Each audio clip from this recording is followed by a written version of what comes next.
स्वागत है आप सभी का हमारे ब्लॉग में। और आज हम चलेंगे बाबा स्वर्गद्वारी के दर्शन के लिए, जिसे आम लोग बाबा प्रभुनाथ के नाम से भी जानते हैं। बाबा प्रभुनाथ के नाम से ही फेमस था, क्योंकि जगह का नाम नेपाल गवर्नमेंट ने स्वर्गद्वारी रख दिया, तो अब स्वर्गद्वारी आश्रम कहते हैं। यहाँ की भाषा में स्वर्गद्वारी खल कहते हैं। ये स्वर्गद्वारी का गेट है। आप किधर से भी आते हैं, चाहे बस से आएँ या अपने साधन से आएँ, यहाँ तक आसानी से पहुँच सकते हैं और सीधा रास्ता है। आप ये भिंगरी कस्बा है, बिल्कुल उस पहाड़ी के नीचे जिसके ऊपर बाबा प्रभुनाथ का मंदिर है। यहाँ से सीधी चढ़ाई शुरू हो जाती है। लगभग 14 किलोमीटर का रास्ता होता है और ये 14 किलोमीटर आप कितने भी आराम से चढ़ाई करें या कितनी तेज़ी से चढ़ाई करें, लगभग 1 से 1.5 घंटे लग जाते हैं।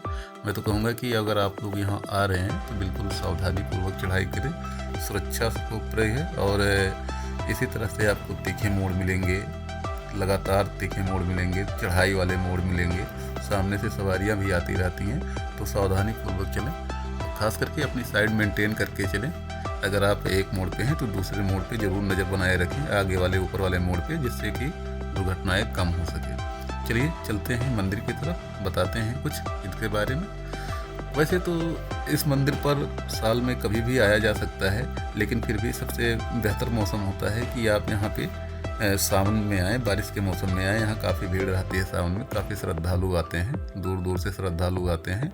और स्पेशल यहाँ पे महादेव जी के मंदिर में अभिषेक करने के लिए आते हैं, जलाभिषेक करने के लिए आते हैं। वैसे कभी भी आइए, जब भी आइए पूरा समय लेके आइए। मैं तो कहूँगा कि यहाँ पे आने के लिए आप 3 दिन का समय लेके आए। अगर 3 दिन का समय लेके आते हैं तो बहुत ही अच्छे से इसके आसपास के जितने भी जगह हैं आप विजिट कर सकते हैं। आप किसी भी तरफ से आएँ, चाहे दिल्ली बॉर्डर से आएँ या आप वहाँ बॉर्डर से आएँ, किधर से भी आएँ, यहाँ वेल कनेक्टिविटी है, बसें बहुत सारी चलती हैं। आपको जो सीधे यहाँ तक ले आएंगे। भिंगरी जो कस्बा है, भिंगरी से अगर नहीं आना चाहते हैं, आपको पास अपनी गाड़ी नहीं है, तो आप बस से आएँ। बस से आते हैं तो पुराना रास्ता है, आलूबाग से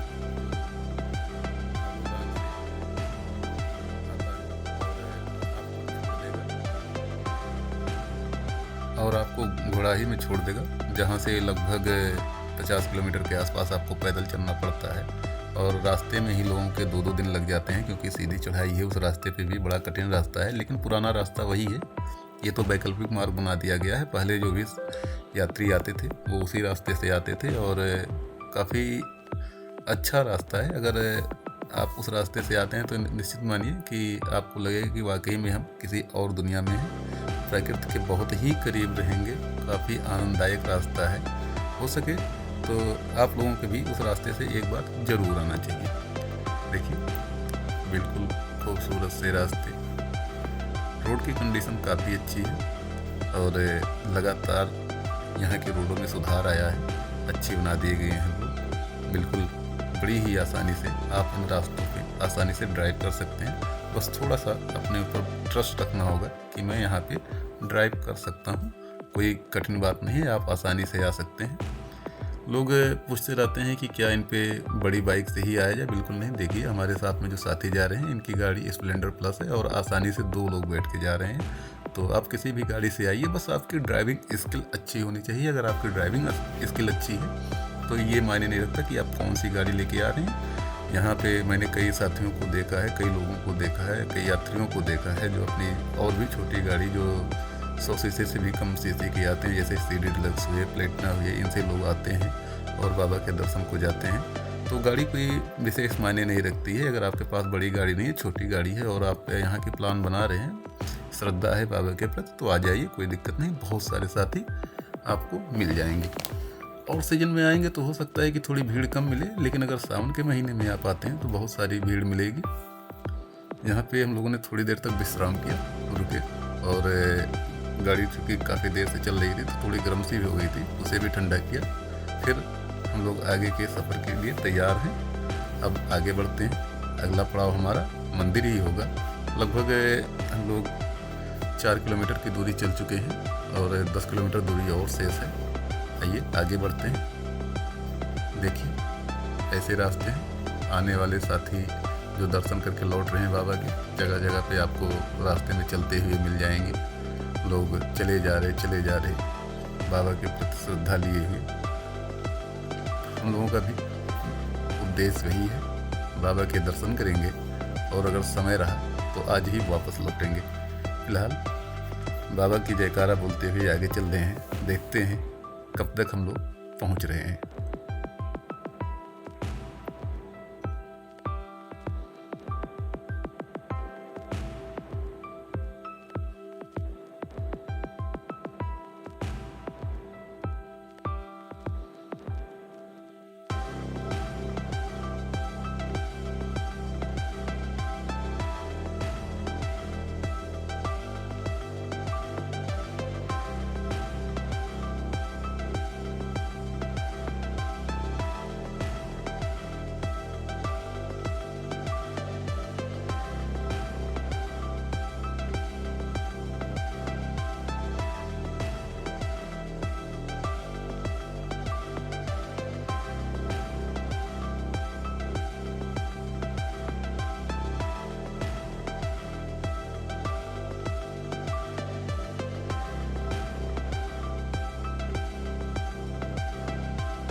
ये लैंडस्लाइड जोन है और यहाँ पे आपको जगह जगह पे बोर्ड भी लगे हुए मिल जाएंगे कि यहाँ नहीं रुकना है, चलते रहिए। और अगर आपको कोई पुलिस वाला भी मिलता है यहाँ तो आपको कहेगा कि चलते रहिए। देखिए सामने कितनी तेज चढ़ाई है, काफ़ी तीखी चढ़ाई है, बिल्कुल सीधी चढ़ाई है। कई कई मोड़ तो आपको यहाँ पे ऐसे मिलेंगे कि आपको लगभग 360 पे मुड़ना होता है, जिधर से आए हैं उधर ही जाना पड़ता है। और पहाड़ों के मोड़ ऐसे ही होते हैं। बस डरना नहीं है, घबराना नहीं है, सावधानी पूर्वक आगे चलते रहना है। चढ़ाई आएंगे, आसानी से सभी रास्तों पे चला जा सकता है, कोई बहुत बड़ी बात नहीं है। अपना टारगेट फिक्स करिए, बाबा में श्रद्धा रखिए और चलते रहिए। देखिए सामने से ऑटो आता हूँ, ये भी अब मिलने लगे हैं। आपको नीचे से ऊपर छोड़ देते हैं, 100 रुपये लेते हैं इंडियन, ये 14 किलोमीटर का। और पैदल चलने से तो बेहतर ही है कि इन्हें पकड़ लीजिए और आसानी से आप 100 रुपये देके ऊपर तक जा सकते हैं। आम दिनों में तो कोई दिक्कत नहीं होती, लेकिन जब सावन के दिन में आते हैं बड़ी लंबी लाइन लगती है इनके लिए। और कोशिश करिए कि यहाँ आने से पहले, यहाँ जैसे ही आप पहुँचते हैं, अगर आपको टैक्सी से ऊपर तक आना है तो काउंटर से आप टिकट ले लीजिए, क्योंकि इसका टिकट मिलता है काउंटर से। जब टिकट ले लेंगे तो ही आगे इसमें जगह मिलेगी। वैसे आप खड़े रहेंगे, अगर खाली है तो तब तो बैठा लेगा, नहीं तो मुश्किल है कि आपको कोई बैठाए। टिकट लेके जो साथी बैठते हैं उन्हीं को बैठाते हैं। मौसम कुछ ख़राब हो रहा है, आगे बढ़ते ही जा रहे हैं लगातार ड्राइविंग करते हुए। एक चीज़ तो कहूँगा, पहाड़ों में आके मन खुश हो जाता है, बॉडी रिफ्रेश सी हो जाती है, कुछ अजीब सी ऊर्जा आ जाती है शरीर में। शायद इसीलिए कहा भी जाता है कि देशाटन बहुत ज़रूरी है, घूमते रहना चाहिए। अपनी ज़िंदगी के कुछ पलों को और बेहतर बनाने के लिए लगातार ना सही कुछ ही दिनों में आपको कहीं ना कहीं की सैर जरूर करनी चाहिए। देखिए नीचे भिंगरी शहर बिल्कुल माचिस के डिब्बे की तरह आपको नज़र आ रहा है। वहीं से चले लगभग हम लोग 8 किलोमीटर से ज़्यादा की दूरी तय कर चुके हैं। 6 किलोमीटर दूरी और चलना है। इस जगह पे काफ़ी यात्री आके आराम करते हैं, जहां हम लोग पहुंच चुके हैं। यहाँ की भाषा में इसे दुपहनिया बोलते हैं। धूप के बहुत सारे पेड़ होने की वजह से दुपहनिया बोलते हैं इसे। और यहाँ पे आपको चाय पानी की दुकानें मिल जाएंगी, छोटी छोटी दुकानें मिलेंगी, ऐसे ही दुकानें मिलेंगी, कोई बड़ी दुकान नहीं मिलेंगी। और आप रुक सकते हैं यहाँ पे, आसानी से एंजॉय कर सकते हैं यहाँ के आसपास के सीन का, और चाय की चुस्कियाँ लेते हुए इन मौसम का भी लुत्फ़ उठा सकते हैं। बारिश के दिन इसीलिए जगह जगह पे आपको लैंडस्लाइड भी देखने को मिलेगी, जो कि आम बात है इन पहाड़ों के लिए। शिवालिक रेंज के पहाड़ है। शिवालिक रेंज के पहाड़ में आपको पता ही है कि मिट्टी ज़्यादा होती है और पत्थर कम होते हैं, तो ये नए पहाड़ भी माने जाते हैं। नए पहाड़ होने की वजह से इनमें लैंडस्लाइड बहुत आम बात है। प्रशासन बड़ा चौकन्ना रहता है। जैसे ही लैंडस्लाइड होती है कुछ ही घंटों में रास्ता को साफ कर दिया जाता है, फिर से चलने लायक हो जाता है और लगातार यात्रा चलती रहती है पूरे 1 महीने। सावन की खूब भीड़ होती है, खास करके सावन के जो सोमवार होते हैं उस दिनों में तो यहाँ इतनी भीड़ हो जाती है कि अगर आप जल्दी नहीं पहुँच रहे हैं तो शायद ही आपको कोई कमरा मिल सके। यहाँ की धर्मशालाएँ फुल हो जाती हैं, धर्मशाला में भी जगह नहीं पाएंगे आप। एक बार हम लोग भी फंस चुके हैं इस तरह से, और नीचे की तरफ गांव में जाके रहना पड़ा। बड़ी मुश्किल से जगह मिली, मौसम भी काफ़ी बिगड़ा हुआ था। तो ऐसा समय निकाल के आइए कि आप यहाँ जल्दी पहुँचे, जिससे अगर सावन के सोमवार में आ रहे हैं तो आपको कमरे मिल जाएँ। हम लोग काफ़ी करीब पहुँच चुके हैं।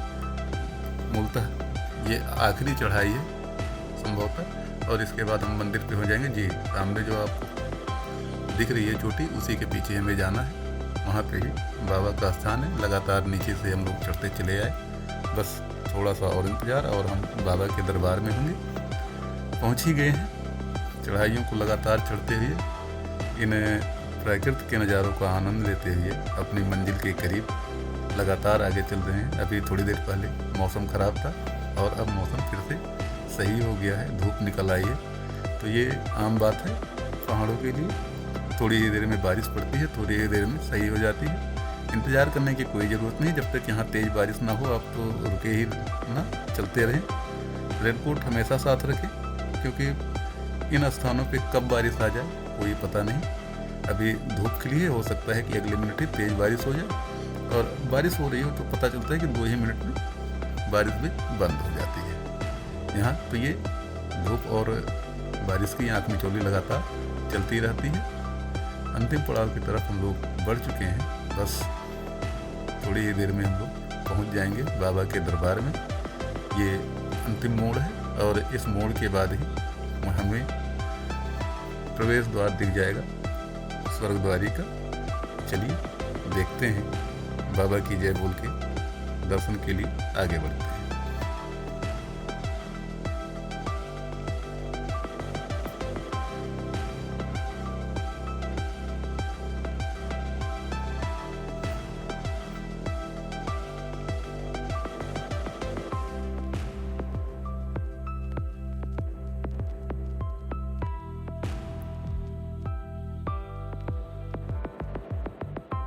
हम पहुंच गए, समय लगा, सही सलामत पहुँचे और बाबा जी के दरबार में हाजिरी लग गई। ये देखिए श्री स्वर्गद्वारी आश्रम प्रवेश द्वार। यहाँ से आपको पैदल ही चलना होता है। जय बाबा प्रभुनाथ की कुछ सीढ़ियाँ पड़ेंगी, लगभग कुछ साथी कहते हैं लगभग 500 सीढ़ियाँ हैं। पता नहीं, हमने तो नहीं गिना, मैंने सुना ही है। और इन सीढ़ियों के बाद आपको बाबा के दिव्य दर्शन प्राप्त होंगे। बाबा के दर्शन हम अगली वीडियो में करवाएंगे।